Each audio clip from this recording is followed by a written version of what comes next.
Be ready. 5 seconds. Start.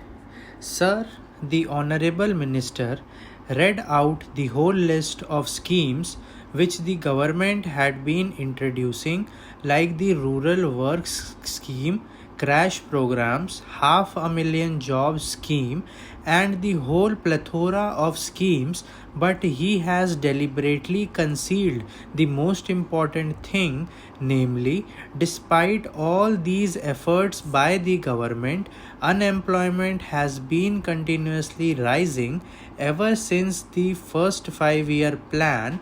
If in the beginning of the first 5 year plan, unemployment totaled 33 lakhs, now it is anywhere near 400 lakhs plus 30% of the population who are in a state of disguised unemployment. Unemployment problem is continuously getting aggravated despite all the crash programs, despite all the rural works program that have been undertaken so far. I am tempted to say this because the Honorable Minister has deliberately used the details of the various schemes of the government only to conceal the main point, that the government has utterly failed to solve the problem of unemployment. Whatever they have done has been a drop in the ocean, and the unemployment problem continues to be aggravated. You may be putting a few crores of rupees here and there in the name of solving unemployment problem, but in fact whatever money you have put in the unemployment schemes has been frittered away by private hungry contractors and political workers of the ruling party at the local level. They have been misusing the funds rather than creating assets. I would like the Honorable Minister, for example, to tell the House, out of the total investments you have made for the crash programs, for the rural works programs, how much percentage of the total outlay has been spent on reproducible assets. Government will not be able to give the figures because, like the figures for the unemployment, government refuses to collect figures regarding reproducible assets. How much of the total outlay for employment schemes has been spent on reproducible assets, creating employment of the permanent nature? In fact, a large proportion of the money has been spent on investments which create only temporary jobs, and the man days that have been added to the total employment figures are only temporary in nature, even if they are real. Mr. Vice Chairman, sir, the Honorable Mover said that the proposal of the mover of this bill, namely in case government is unable to provide employment, it is duty bound to pay unemployment allowance, cannot be accepted. The main reason put forward by the Honorable Minister is that investment should be used in productive schemes and not for giving doles. That was one of his arguments. He said that because of the resource position, the government could not utilize their limited resources for unemployment allowance because the implications would be too large. Large amounts of money will be needed for such a scheme. He also said in his characteristic fashion that if unemployment allowance is given, it will add to the inflationary pressure. I fail to understand his logic because unemployment allowance can add to inflationary pressure only in a situation where such resources have been created by deficit financing, or in a situation where unemployment allowance is given without commensurate development activity.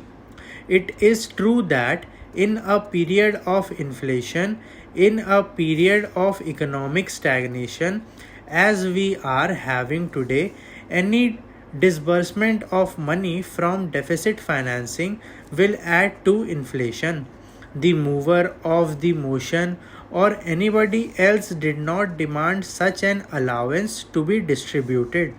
We demand that while the economic crisis should be solved by changing the economic policies of the government is duty bound to give unemployment allowance in case of government fails to provide gainful employment to the people, particularly the working people. The Honorable Minister spent a lot of time in enumerating the steps that government have taken. For example, the Bhagwati Committee's interim report was submitted earlier, an interministerial group report was submitted, and the final report was submitted in May 1993. Then another interministerial group was formed by the Planning Commission. They deliberated and submitted a report after a number of years. Interim reports, final reports, interministerial groups reports, and reports galore by no action. Why is that despite the Dantwala Committee's recommendations, concrete figures have not been collected regarding unemployment? Because the government knows that if the practice of making estimate of our unemployment, which was there till the end of the third plan, was continued, people would rise in revolt because this government is incapable of providing gainful employment. Plan after plan, year after year, the additional labor force coming to the labor market has been much larger than the additional employment generated by all the crash programs and special programs taken together. Let the minister have the courage to contradict me. Is the minister prepared to assert that the new jobs created every year are equal to or more than the additional labor force? He would not be able to say that. Mr. Speaker, sir, I rise to support the demands for grants for the Ministry of Agriculture, Food, Rural Development, Civil Supplies, and Public Distribution.